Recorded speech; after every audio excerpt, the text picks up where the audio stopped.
नेता सिद्धार्थ मलैया की प्रेस वार्ता का आयोजन हुआ और इस प्रेस वार्ता के दौरान आप जानना चाहेंगे कि क्या कुछ उन्होंने कहा, किन विषयों पर उन्होंने अपनी बात कही और किन विषयों पर पत्रकारों के सवालों के जवाब दिए।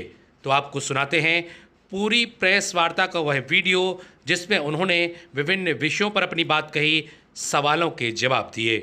Bureau report, ACN news. संविधान की नींव है, भारतीय गणतंत्र का सबसे मजबूत पहलू है। जो घटनाक्रम कल हुआ उसकी मैं निंदा करता हूँ। राजनीतिक पॉइंट देने के लिए इस बात को इससे ज़्यादा आगे कहूँगा नहीं, पर जहाँ उचित होगा और ज़रूरी होगा वहाँ पुरजोर तरीके से उस बात को रखूँगा। शहर में इस तरह का घटनाक्रम होना अपने आप में परिचायक है इस बात का कि हम किस व्यवस्था के अंदर और किस नेतृत्व के अंदर रह रहे हैं। परिवर्तन तो करना पड़ेगा। आप सभी का इस पत्रकार वार्ता में आने के लिए बहुत बहुत धन्यवाद करना चाहता हूँ। मैं सिद्धार्थ मलैया अपनी बात शुरू करना चाहता हूँ आज महामुनियों को नमन करते हुए। श्रद्धेय कुशाभाऊ ठाकरे से लेकर हमारे जितने भी राष्ट्रीय अध्यक्ष हुए, सुंदरलाल पटवा, माननीय कैलाश सारंग जी, वो सारे गणमान्य लोग जो हमारे बीच में नहीं हैं, उन सभी को मैं नमन करना चाहता हूँ। बहुत लोगों के साथ निजी अनुभव रहे हैं, उनके साथ रोचक किस्से रहे हैं, साथ में बहुत सारा सीखने मिला है। बहुत सारे जिला अध्यक्षों के बीच में काम करने का मौका मिला है, अवसर मिला है। जनाब इकरा उस्ताद जी से लेकर ठाकुर बद्री सिंह जी, राजेंद्र सिंघई जी, विद्यासागर पांडे जी, पप्पू छावड़ा जी, नरेंद्र व्यास जी, विजय सिंह राजपूत जी और अभी देवनारायण भैया जी और अभी जो वर्तमान अध्यक्ष हैं उनके साथ, उन सभी का आभार व्यक्त करना चाहता हूँ। सभी ने मुझे अपने साथ पार्टी में काम करने का मौका दिया। मैं जिस पार्टी में रहा हूँ, मैं गौरव का भाव मेरे अंदर है कि मेरी पार्टी ने भारतीय परंपराओं को, सनातन परंपराओं को, भारतीय गौरव को वापस से पुनर्स्थापित करने का काम किया है और उसे आगे बढ़ा रही है। विश्व जगत में भारतीय जनता पार्टी ने भारत के अंदर सरकार बनाकर नए कीर्तिमान स्थापित किए हैं और भारत को विश्व गुरु बनाने के रास्ते पर अग्रसर है। मेरी बहुत शुभकामनाएं। मुझे वहाँ रहने का अवसर मिला, मुझे काम करने का अवसर मिला, जीवन भर उस चीज़ का गौरव का भाव रहेगा। हम 3 पीढ़ी से इस पार्टी के अंदर, भारतीय जनता पार्टी में हम काम कर रहे हैं। मेरे बाबूजी विजय कुमार मलैया जी पहली बार चुनाव लड़े 1971 में। पार्टी ने उनका बहुत साथ दिया जब पार्टी में लोग मिलते नहीं थे। पिताजी ने उस काम को आगे बढ़ाया पार्टी की छत्रछाया में, और पार्टी के ने उन्हें लंबे समय प्रदेश का नेतृत्व करने का मौका दिया। उसका भी धन्यवाद। 1-2 जिले में मेरे परिवार के लोगों को लोग जानते थे।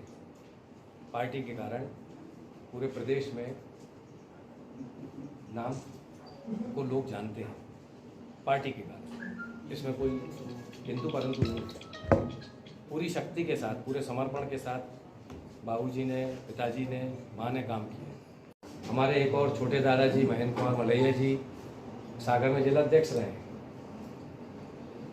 तो ऐसा ही नहीं कि केवल एक ही जिले में यहाँ संगठन में काम किया, वहाँ भी काम किया। और उस गौरव के भाव से बहुत खुशी से मैं ये बात कहना चाहता हूँ। उस बात का बहुत गौरव है कि मेरे को ऐसा काम करने का मौका मिला। मैं आदरणीय प्रभात झा जी को भी धन्यवाद करना चाहता हूँ, जिन्होंने पहली बार संगठन के किसी दायित्व में मुझे रखकर युवा मोर्चा के अंदर प्रदेश कार्यकारिणी में काम करने का मौका दिया। वरना पिताजी के रहते हुए तो मुझे संगठन में कोई और पद या किसी जिम्मेदारी का मौका नहीं लग पाता ऐसा। तो मेरे नाम के आगे हमेशा लग जाता था प्रदेश कार्यकारिणी सदस्य युवा मोर्चा। तो आदरणीय प्रभात जी का भी बहुत बहुत धन्यवाद।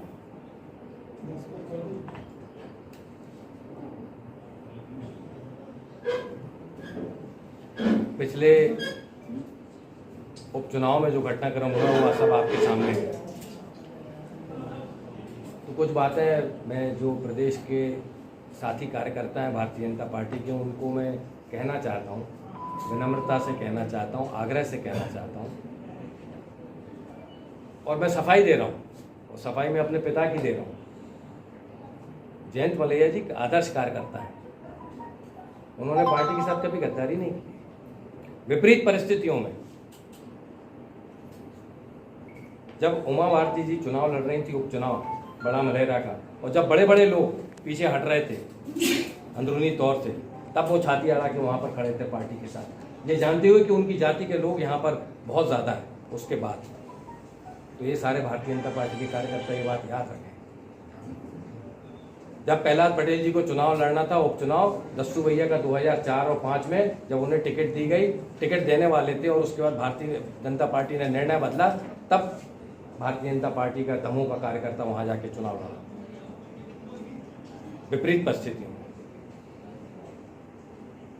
पार्टी छोड़ के जयंत मलैया जी नहीं गए कि 2014 में जब प्रहलाद जी को टिकट दे दिया तो उन्होंने पार्टी छोड़ दी। जो पार्टी छोड़ के 2005 में गए वो वापस से पार्टी में आए। वो आज हमें बताएंगे कि समसामयिक निर्णय क्या है, और हमें गद्दार बताएंगे। मैं निर्दलीय चुनाव लड़ना चाहता था पार्टी का, ये मानते हुए कि पार्टी का जो निर्णय है वो उचित नहीं है, वो दमोह के साथ ठीक नहीं है। राजनीति अपनी जगह है और दमोह अपनी जगह है। जब चुनाव लड़ने का मन बनाया था तब मालूम था कि तीसरे नंबर पे आऊँगा, 5, 10, 15 हज़ार वोट मिल जाएंगे, सामाजिक प्रतिष्ठा परिवार की खत्म हो जाएगी, उस भाव से लेके चला था। ये गलत बात है, उसके लिए लड़ना है। और चुनाव आते आते तक जो परिस्थितियाँ थी वो परिस्थितियाँ जिताने की स्थिति रखती थी, और मैं तो मानता हूँ कि एक तरफा चुनाव होता, उसमें कोई बात ही नहीं। मैंने ऐसा किया, पार्टी ने कहा 5 दिन पहले का आप काम करिए, जहाँ कहा वैसा किया। आरोप प्रत्यारोप बहुत सारे हो सकते हैं, इस प्रेस के बाद भी बहुत सारे आरोप प्रत्यारोप हो सकते हैं, प्रश्न हो सकते हैं, टीका टिप्पणी हो सकती है, तीखी हो सकती है। मैं आज उन सब बातों में नहीं कहना चाहता, क्योंकि अब जो मैं कहने वाला हूँ वो मूल बात है, और मूल बात वो है कि ये सब किसी के हाथ में नहीं है। जिन्होंने ये निर्णय दिया उनके हाथ में भी नहीं था। कोई चुनाव लड़ा, सत्ता में थे, सत्ता बदली तो दूसरी पार्टी में आए, कुछ महीनों बाद आए, जब तक मंत्री पद नहीं मिला, चुनाव लड़े, ताकत से लड़े, 20 मंत्री और इतने सारे लोग लगे, संसाधन लगे। एक ऐसे व्यक्ति से हारे जो बहुत ज़्यादा सक्रिय नहीं थे पिछले 10 साल से, 17,000 वोटों से हारे। पिताजी तो 17,000 वोट से ज़्यादा सिर्फ एक ही बार जीत पाए उपचुनाव में। 17,000 वोटों से वो तब हारे जब 36,000 वोट कम डाला। ग्रामीण अंचल में कांग्रेस के पोलिंग पे एजेंट नहीं थे, तब ऐसी स्थिति में हारे। तो इसका मतलब ये है, उसके बाद भी उनके आरोप प्रत्यारोप के बाद भी जब पार्टी अगर ऐसे पुराने कार्यकर्ता को जब निलंबित करती है 1 साल, 1.5 साल से ज़्यादा, तो कुछ संकेत है। जब पार्टी बहुत सारे निष्ठावान कार्यकर्ताओं, 35-40 साल काम किया तो लोगों की निष्ठा हो जाती है, प्रेम स्नेह संबंध बन जाता है किसी से, और उसके कारण किसी को पदमुक्त रखा जाता है, पार्टी की बैठक में नहीं बुलाया जाता, उसको जिम्मेदारी नहीं दिया जाती है, उसको विश्वास में नहीं लिया जाता है, पुराने कार्यकर्ताओं को नहीं बुलाया जाता है, उन पर प्रशासनिक कभी कोई केस होता है तो उनकी मदद नहीं की जाती है, उनकी सुनी नहीं जाती है, तब उनके साथ कौन खड़ा होगा? तो ये पुराना निर्णय है जो मुझे अपने घर में पिताजी से उस बात को कहने में, उनको उनकी राज़ी नाराज़ी को पूरा करने में समय लग गया। पर इस सब में संकेत है कि ऊपर वाले ने कुछ नियत लिखा है मेरे लिए, कि लड़ा कोई हारा कोई, नियत बाहर हम हुए। तो कौन सा है वो, खाया पिया कुछ नहीं, गिलास खोला हाँ 8 आने का। तो मेरे लिए कुछ नया संकेत है कि मुझे कुछ नया करने के लिए है, और रास्ता कठिन है, संगठन शक्ति है, बड़े बड़े लोग नहीं कर पाए, मैं कौन होता हूँ। मैं क्षेत्र के अंदर सीमित लोगों के साथ एक शुरुआत करना चाहता हूँ। दमोह के लिए कुछ लक्ष्य रखे हैं अगले 5 से 10 साल के अंदर, खेती के अंदर, दुग्ध उत्पादन के अंदर, शिक्षा के अंदर, स्वास्थ्य के अंदर, उन लक्ष्यों को पाना चाहता हूँ। भ्रष्टाचार मुक्त बेहतर दमोह करना चाहता हूँ, अपराध मुक्त करना चाहता हूँ। बाकी सब बातें एक तरफ है, क्या विकास का काम होगा नहीं होगा पता नहीं, आज तो जीना है, अपराध मुक्त रखना चाहता हूँ। मैं त्रिशंकु की तरह हूँ, मुझे ऑक्सीजन की बात करना है। मेरी पार्टी के कारण चुनाव ऐसे समय पर हुआ जहाँ कोरोना का प्रकोप था, जिला बंद है, दूसरे जिला बंद है, मेरा जिला चालू है। बार बार निवेदन कर रहे हैं कि ऑक्सीजन का कोटा मेरे लिए बढ़ा दीजिए, हमारे लिए बढ़ा दीजिए, पर मैं नहीं कह सकता सार्वजनिक रूप से, मैं मर्यादा में बढ़ाऊँ। उसके बाद मर्यादा आती है कि सार्वजनिक रूप से नोटिस आएगा, हम प्राइवेटली निजी रूप से जवाब देते हैं, मर्यादा में। आंगनवाड़ी कार्यकर्ता की जब बात करते हैं और उनको अगर मैं याद दिलाना चाहता हूँ मेरे बड़े शिवराज जी भाई साहब को, यशस्वी जी मुख्यमंत्री को, कि आपने कुछ वायदा किया था, मैं उसका स्मरण कराना चाहता हूँ आपको।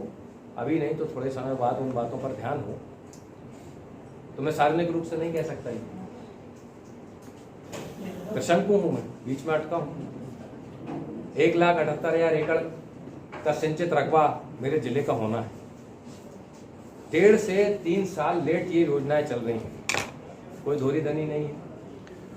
आदरणीय प्रहलाद जी से प्रश्न करना चाहता हूँ, आदरणीय दीदी से करना चाहता हूँ, अजय टंडन जी से करना चाहता हूँ, दूसरे से करना चाहता हूँ, सरकार के साथ धरना प्रदर्शन करना चाहता हूँ, जोर से रखना चाहता हूँ। ये बात नहीं कह सकता, अपनी मर्यादा। 250 से 300 करोड़ रुपए का नुकसान होता है हर साल। पार्टी कार्यकर्ता की बात करना चाहता हूँ कि क्यों आप उसको नहीं लेते हैं पार्टी में, क्यों आप उसको नगर पालिका के उसके अंदर वार्ड का टिकट नहीं दे रहे हैं, क्यों आप किसी को उसको अधिकृत करते हैं जिला के चुनाव में। कहीं आपको छोड़ देना भी चाहिए, पर आज वो बात नहीं कर सकते क्योंकि पार्टी में नहीं है, पार्टी से बाहर भी नहीं है। क्योंकि मैं आप बात सबको ये कहना चाहता हूँ, सारे लोगों को, कि मैं निलंबित हूँ, निष्कासित नहीं हूँ। आज पार्टी कार्यालय गए हुए लगभग 1.25 से 1.5 साल हो गए। हमारा घर है, तो दुखी मन से नहीं, ये निर्णय नियत था, कुछ और तय है। उसके साथ मैं पार्टी को की प्राथमिक सदस्यता से अपना त्यागपत्र देना चाहता हूँ, और ये त्यागपत्र देने के साथ मैं सारे लोगों को विश्वास दिलाना चाहता हूँ, विरासत में सत्ता नहीं है, विरासत में लोगों के बीच काम करना, उनके सुख दुख में साथ रहना, ये विरासत है। विरासत ईमानदारी से राजनीति करना, और ईमानदारी से पैसे की नहीं है, ईमानदारी साफ दिली की भी है और साफ गोई की भी है। विरासत तो है, विरासत तब भी है जब बाबूजी चुनाव लड़े और 1 बार नहीं 2 बार हारे, और जब तरह तरह के लालच दिए जाते थे और बोला जाता था इनकम टैक्स की रेड हुई। विरासत तो वो है, डीएनए अगर है तो वो है। अब किसी को रेड कराना हो तो उसके लिए भी करा सकते हैं, कोई दिक्कत नहीं है, वो भी उसके लिए भी स्वागत है। पर यहाँ से मैं उठ के जाना चाहता हूँ इस बात को लेके कि एक नई शुरुआत करना चाहता हूँ। मैं सभी पार्टी के जितने वरिष्ठ लोग हैं उनसे वो मुझे मेरी यात्रा में आशीर्वाद और अपना स्नेह जरूर दें। मैं एक और उदाहरण सबके सामने चुनकर आपको साथ में ये याद दिलाना चाहता हूँ, जितने नए उम्र के पत्रकार भाई, 5 चुनाव लड़े हैं हमारे परिवार ने आपस में, 5, 1980 से लेके आज तक, और 6वां चुनाव आप देखेंगे 2023 में जो हम आमने सामने लड़ेंगे। उसके बाद भी परिवार में आपने सामने बैठ के खाना खाएंगे। छोटा सा दमोह है, वो अगर जीते तो मैं उन्हें पत्र लिखता हूँ कि इन्हें आप स्वेच्छानुदान दीजिए, ये स्मरण पत्र आपने यहाँ पर ये काम करने के लिए किया था, उनको देता हूँ। मैं मेरे सांसद को नहीं दे पाया, मैं मेरे विधायक को नहीं दे पाया, मेरे कैबिनेट मंत्री को नहीं दे पाया है, उनको दे पाता हूँ। क्या ऐसी राजनीति नहीं होनी चाहिए? 2 चुनाव तो कुछ अजय भैया से लड़े हैं, जो लोग ये बात करते हैं कि उनके आपस में व्यवसायिक संबंध है, नहीं है। अगर होंगे तो खुला बोल देंगे, क्या दिक्कत है? कोई व्यवसायिक संबंध नहीं है। मेरे व्यवसाय में कल के दिन मुझे ज़रूरत पड़ेगी तो उनकी मदद मांग लूँगा, उनको ज़रूरत पड़ेगी तो मुझसे मांग लेंगे। चुनाव में उनके खिलाफ लड़ेंगे तो छाती ठोक के खड़े होंगे, और वो भी अपना काम करेंगे तो पूरे बल से करें। तो ये जो भ्रांति लोगों के बीच में फैलाई जाती है, बिल्कुल नहीं हुई। 5 चुनाव हमने साथ में आमने सामने लड़े, उसके बाद एक दूसरे के घर जा सकते हैं। बड़ा दिल है, और किसी के साथ एक चुनाव लड़ते हैं तो एक दूसरे का वो हम सामने से निकल जाते हैं तो चेहरा फेर लेते हैं। बेटी के जन्म पे अगर बधाई का मैसेज भेज देते हैं तो उसका जवाब नहीं आता। तो हमें कैसे राजनीति करना है, अच्छी राजनीति करना है, उसके लिए मैं आगे हूँ, मैं प्रस्तुत हूँ, मैं करूँगा। मेरे कुछ लक्ष्य हैं, वो सामने लेके चल रहा हूँ। अपराध मुक्त, भ्रष्टाचार मुक्त दमोह नगर पालिका का काम करेंगे। आपके प्रश्न आए उसके पहले मैं ये भी कहना चाहता हूँ, एकलव्य जैसा कोई दल नहीं है। 39 वार्ड में हम पार्षद उतारे हैं, ऐसी कोई योजना नहीं है, चरणबद्ध योजना नहीं है। बहुत सारे ऐसे लोग जो पार्टी में साथ में थे, जिनको चुनाव लड़ना है, उनका सहयोग करेंगे। कुछ जगह जहां पार्टी के निकट के लोग हैं, वो पार्टी से टिकट ले रहे हैं, उनकी जगह प्रचार करने नहीं जाएंगे। जो अच्छे लोग हैं, जिनके साथ कह सकते हैं कि ये भ्रष्टाचार नहीं करेंगे, हितग्राही का पैसा नहीं लेंगे, कुटीर में पैसा नहीं लेंगे, जनता को तंग नहीं करेंगे, उन लोगों का साथ देने की बात आएगी, वो सहयोग मांगेंगे तो सहयोग करेंगे। अच्छे लोग नगर परिषद में आएंगे तो नगर पालिका अच्छी चलेगी। बेहतर दमोह बनाना तो बेहतर लोग चुनना है, और ये हम देख चुके हैं।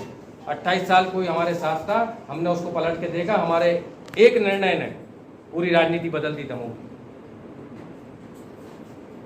और अब हम देख रहे हैं उस तरह की राजनीति जो विध्वंसक राजनीति है, जैसा कि कल हुआ। कैसे इतनी ताकत किसी को मिल जाती है? और इसलिए नगरीय निकाय के अंदर भी जब जा रहे हैं तो कोई संगठित दल नहीं है। नगरीय निकाय में अच्छे लोग सामने आए। हम 2 आएंगे तो अपने दम से आएंगे, क्योंकि ये निजी चुनाव है, इसमें पार्टी के सिंबल का कोई कारण नहीं है। भारतीय जनता पार्टी के सिंबल पर कोई वोट देने वाला नहीं है, कांग्रेस के सिंबल पर कोई वोट देने वाला नहीं है। आप पसंद हैं, आप ज़्यादा पसंद हैं, आप बिल्कुल पसंद नहीं है, आपके खिलाफ किसी को भी वोट दे देंगे। इस तरह की राय लोग रखने वाले। पार्टी की टिकट के पीछे लोग भागे जा रहे हैं, या मेरे पास लोग भागे आ रहे हैं कि आपका टिकट दे दीजिए हमको, इसका कोई औचित्य नहीं है। आपका खुद का जनाधार है, आप विश्वास हासिल कर सकते हैं, उतनी ही बात है इस चुनाव में। और वार्डों में जाएंगे, हम 2 आएंगे तो ठीक है, और हम 22 आएंगे तो ठीक है। आप सबका बहुत बहुत धन्यवाद इस सभा में आने के लिए। मैं एक बात इसमें एक बात भूल गया। मैंने रिहर्सल की थी, योजना बनाई थी कि मैं ऐसा ऐसा कह पाऊंगा, इन बिंदुओं को स्पर्श करूंगा। मैं आपसे एक बात बहुत स्पष्ट तरह से कहना चाहता हूं, बहुत सारे दल हैं, मैं उन दल में नहीं जा सकता। मेरी जड़ें जहां हैं, उन जड़ों में, उन विचार में, इसलिए नहीं कि मैं उनके अंदर बड़ा पड़ा हूं, पर इसलिए कि उसके अंदर मेरा अटूट विश्वास है, तो मैं जा सकता नहीं हूं। कांग्रेस में जाऊं, आप पार्टी में जाऊं, और किसी दल में जाऊं, ऐसा तो हो नहीं सकता। जो विचार मेरे पास है उस विचार को लेके ही आगे बढ़ूंगा, इसमें कोई किंतु परंतु है ही नहीं। और ना ही इस बात के लिए कभी कोई प्रेस कॉन्फ्रेंस हो क्या वो कांग्रेस में जा रहा है और आप में जा रहा है, ये संभव नहीं है। ये प्रश्न यहाँ खत्म कर दें। ऐसा करना होता तो उपचुनाव था, तो तब नहीं किया, आप क्यों करेंगे? मतलब अपनी लड़ाई लड़ेंगे, हारेंगे। बीजेपी छोड़ दिया, आप पार्टी की विचारधारा की आप बात कर रहे हो, आप भाजपा की बीटिंग कह रहे हैं। आपके नजरिए पे आप उसको बी कहें, सी कहें, भाजपा की नहीं है। हम अपना काम कर रहे हैं, अकेले काम कर रहे हैं, और अकेले काम करके अपना काम आगे बढ़ाना चाहते हैं। दमोह जिले के अंदर बेहतर काम करना चाहते हैं, नए लोग राजनीति में आए, इस तरह का काम जोड़ना चाहते हैं। सिद्धार्थ जी, आपके साथ में आज आपने मतलब पार्टी छोड़ने की घोषणा कर दी, आपके साथ और कितने लोग होंगे, जो मैं तो अकेले ही घोषणा कर रहा हूँ कि पर जैसे दिख रहा है नहीं, वो लोग साथी हैं, उनसे तो पहले सबसे पहले तो निर्णय उन्हीं के बीच में हुआ वो और वो लोग बहुत सारे लोग जहाँ हैं वहाँ रहना चाहें, कुछ लोग साथ में आना चाहें, पार्टी छोड़ना चाहें, नहीं छोड़ना चाहें, इससे ये बड़ा प्रश्न नहीं है। उस संख्या का कोई मतलब नहीं है। नहीं अब जब आप नया गठन करने जा रहे हैं, नया रास्ता आप लेने जा रहे हैं, आपसे मैं पहले कह चुका हूँ भारतीय जनता पार्टी में मेरी ज़रूरत नहीं, मेरे ऐसे करोड़ों लोग हैं वहाँ पर, मेरी क्या मिसाल। दूसरी जगह मैं जा नहीं सकता क्योंकि जो मैं हूँ वो कहीं और जा नहीं सकता हूँ, तो मैं अकेले खड़ा हूँ और कुछ लोग साथ में हैं, फिर देखते हैं। आपके कुछ ऐसा पार्टी तो नहीं है में कि आप पार्टी से इस्तीफा देकर पार्टी पर दबाव बनाना चाहते हैं नवीन का चुनाव? नहीं, ये बात जब हम कभी कोई बात रखते हैं, हम कोई प्रदर्शन करते हैं, धरना करते हैं, जैसे ये बात तब भी आई थी जब आप यात्रा में, जनसंवाद यात्रा में आप थे साथ में, आप भी आए थे, आपने भी उसको कवर किया, तब भी ये बात साथ में आई थी कि आप दबाव बनाना चाहते हैं। तो अब जब इस्तीफा दे दिया, त्यागपत्र दे दिया, पार्टी उसे स्वीकार ही कर लेगी, कोई बात ही नहीं है, निलंबित है, निष्कासित जैसे, तो उसमें तो कोई बात है नहीं कि उसमें क्या दबाव बनाना। आपको क्या लगता है भारतीय जनता पार्टी अभी जो उन्होंने निर्णय लिया खंडवा में, कितना बोल्ड निर्णय है कि हम परिवारवाद को हम आगे नहीं बढ़ाना चाहते, हम वहाँ नहीं देंगे। वो जो रेगांव है वहाँ भी वही निर्णय लिया, एक जगह पार्टी को उतनी सफलता नहीं मिल पाई, लेकिन दूसरी जगह बोल्डली उनने निर्णय लिया और करा, और भारतीय जनता पार्टी कर सकती है, उसने अच्छा किया। भाई साहब, आपके साथ जो अन्य लोग हैं आपके साथी, क्या वो भी भाजपा छोड़ रहे हैं? वो समय समय पर तय होगा, मैंने उनसे कोई आग्रह नहीं किया है, वो उनके स्वविवेक पर है, ये हर एक का अपना निजी निर्णय है। बहुत सारे लोग मुझे मालूम है वो पार्टी में हैं, आज सद्भाव रखते हैं साथ में, पर वो पार्टी में है, वो उनका काम है, उनका विचार है। इस्तीफा किसको दिया जी, आपने? अपना इस्तीफा किसको दिया? आदरणीय प्रदेश अध्यक्ष जी को भेजेंगे। एक और आप बात क्लियर कर दें कि आपने जो इस्तीफा दिया है इसका मुख्य कारण क्या है? प्रहलाद पटेल है या आपने भाजपा की जो नीतियां हैं जो आपको पसंद नहीं आ रही? ऊपर वाले ने कुछ संकेत दिया है कि आपके लिए इस जीवन में कुछ और लिखा है, इसलिए उन्होंने वो ऐसी परिस्थितियां निर्मित की, तो किसी को दोष क्यों देंगे? आप तो राजनीति में आध्यात्म डाल रहे हैं।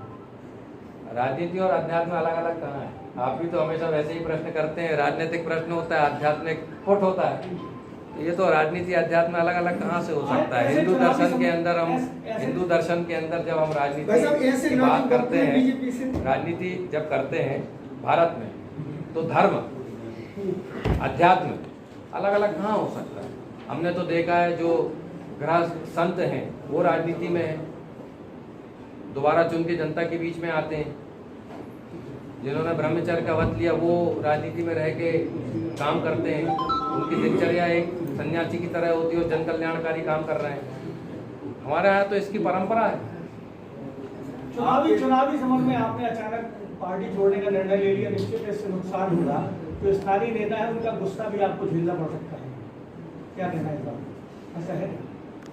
मैं किसी का गुस्सा क्यों झेलूंगा? मेरा परिवार है, सबको कुटिया लेगा।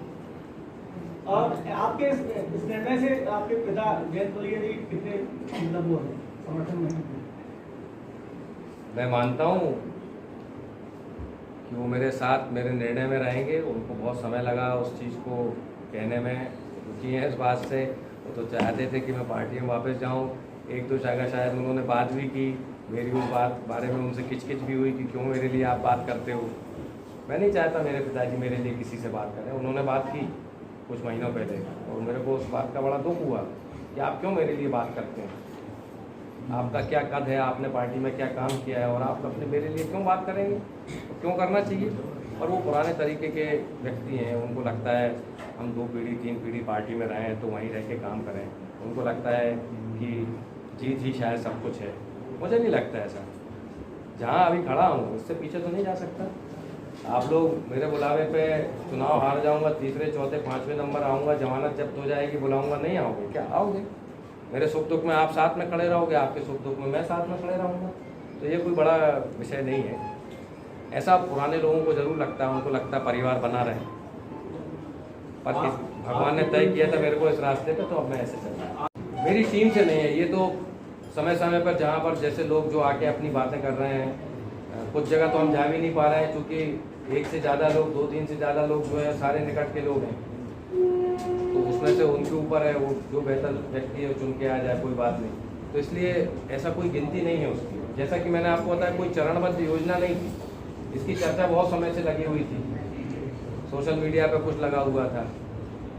निर्दलीय की बात हमेशा से ये इसलिए थी क्योंकि मुझे ये मालूम था कि मुझे पार्टी से मुझे बाहर जाना है। ये जो बीच की स्थिति है, ना हम कुछ कह पा रहे हैं, ना अपनी बात रख पा रहे हैं, ना जनता की बात अच्छे से रख पा रहे हैं, ना कार्यकर्ताओं के साथ खड़े हो पा रहे हैं जोर से, इस स्थिति से बाहर आना था। और मुझे लगता है पार्टी भी यही चाहती थी कि स्थिति क्लियर रहे। जैसे कि अभी आपने कहा, बार बार एक बात आ रही है कि पार्टी के साथ आपने काम किया, मन में है, विचार में है, सब कुछ है, आज पार्टी से बाहर हो रहे हैं। भविष्य में भी कभी ऐसी कोई संभावना बन सकती है क्या वापसी की? अभी निकट भविष्य में तो ऐसा कुछ लगता नहीं है, इसलिए क्योंकि जब आप बाहर जाते हैं, आप अपना नए लोग तरह से लोगों को जोड़ना चाहते हैं। मैंने पहले भी कहा है कि 2023 और 24 का चुनाव लड़ेंगे, इसमें तो कोई हिंदू परंतु है नहीं। झवेरा से लड़ेंगे, पथरिया से लड़ेंगे, दमोह से लड़ेंगे, या तीनों यहाँ से लड़ेंगे, ये सब कुछ तय नहीं है। जब जैसी जो बात आएगी वैसा करेंगे। बहुत छोटी शुरुआत है, जहाँ से अभी खड़े हैं वहाँ से तो तीसरे चौथे नंबर भी मुश्किल है आना। बड़ी बड़ी पार्टियाँ हैं, लोग हैं बड़े, हम तो अकेले हैं। देखेंगे यहाँ से। और इसमें बहुत कोई घमंड से कोई बात नहीं कह रहा हूँ, बहुत कोई अति आत्मविश्वास या आत्मविश्वास से भी नहीं कह रहा हूँ, पर ये रास्ता नियत है। मैं अपना काम करना चाहता हूँ, अब जैसा आएगा वो वैसा ऐसा देखा जाएगा। अच्छा काम करना चाहता हूँ। समर्थन देने की बात आएगी, किसी को मान लीजिए कोई अभी विड्रॉल तो हो जाए मेरे भाई, फार्म भरे नहीं, विड्रॉल हुए नहीं, अब समर्थन और निर्णय भी आ गया, और उसके बाद की संभावनाएं, कितनी सारी संभावनाएं हो सकती हैं, कितनी सारी परिस्थितियां हो सकती हैं, ये आज कहना बहुत मुश्किल है कि ऐसा होगा तो हम ऐसा करेंगे या ऐसा होगा तो हम ऐसा करेंगे। ये बहुत सारी काल्पनिक बात है। इस्तीफा मंजूर नहीं हुआ तो क्या करेंगे? त्यागपत्र जब एक तरह से दे दिया है, एक पक्षीय दे दिया है, तो इस्तीफा इसलिए मंजूर होगा क्योंकि वो 1.25 साल से ज़्यादा उस बात को हो चुकी है। पार्टी का संकेत था कि अब आप खुद छोड़ के चले जाएं, क्योंकि 1 साल 1.25 साल से ज़्यादा हो गया, तो वो संकेत पढ़ने में मुझे देर हुई। कम बुद्धि का हूँ, सीधा सीधा दिखता है, तो अब मुझे समझ में आया कि पार्टी का संकेत तो भगवान नहीं कह रहे हैं कि आप अपनी रास्ता अलग चलो।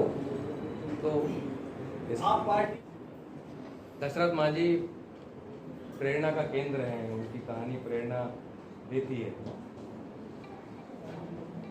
वहाँ साथ में उनके नाम के साथ भी मेरा नाम रखेंगे, ये अभी उचित नहीं है, क्योंकि पहाड़ खोदने की दिशा में निकला हूँ, लेकिन पहाड़ खोदा नहीं है, बहुत लंबा रास्ता है, इसलिए देखते हैं कैसा। तो कुल मिला के जो संवाद यात्रा थी वो भी इसी का एक हिस्सा रहा, जमीन तैयार किया आपने। बिल्कुल। अभी नगर पालिका के लिए आपने कुछ प्रत्याशी चयन किए? हाँ, नाम बताएंगे?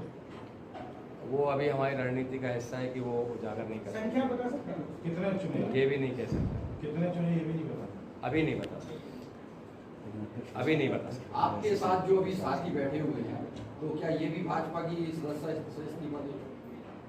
मेरे साथी हैं, ये बात तय है, चूँकि साथ बैठे हैं, पर इस्तीफा देंगे कि नहीं देंगे वो उनके विवेक पर है। मैंने पहले भी कहा, हमारी पार्टी की पहले बैठक अभी आप लोग बता सकते हैं क्या आप लोग भी इस्तीफा देंगे? आने वाले समय में सब स्पष्ट हो जाएगा। अभी फिलहाल आप बीजेपी में? अभी कुछ भी संभावना नहीं। हम तो अभी एक बैठक में भी बोले थे कि हम तो एक तरफा मोहब्बत कर रहे हैं, 50% है मोहब्बत जो हमारी तरफ से, वहाँ से कोई रिप्लाई नहीं मिल रही है, लेकिन संभावना आगे देखेंगे। इसके एक तरफ तो सजा देता है और दोनों तरफ तो मजा देता आपने अभी एक चीज़ बोली कि आप कहीं ना कहीं भाजपा की विचारधारा से सहमति रखते हैं, उसके बाद भी अब आप छोड़ के जा रहे हैं, तो क्या माने प्रदेश स्तर की राजनीति आपको पसंद नहीं आ रही है? जिला स्तर पे ऐसे लोग हैं। आज खुशी का दिन है, एक नया शुरुआत करना चाहता हूँ। अच्छी बातें करें, आप मेरा मुंह मीठा करें, मैं आपका करूँ। हम क्यों आरोप प्रत्यारोप में करें? किसी और दिन वो बात कर लेंगे, दमोह की राजनीति पर बात करेंगे, यहाँ के जनप्रतिनिधियों पर बात करेंगे, और जल्द करेंगे, नगरीय निकायों पर बात करेंगे, उसके मुद्दों पर बात करेंगे, 2-3 दिन के अंदर करेंगे। पर आज कोई आरोप प्रत्यारोप नहीं करना चाहता हूँ। मैं तो सबका आशीर्वाद लेके स्नेह से जाना चाहता हूँ। नया रास्ता तय किया।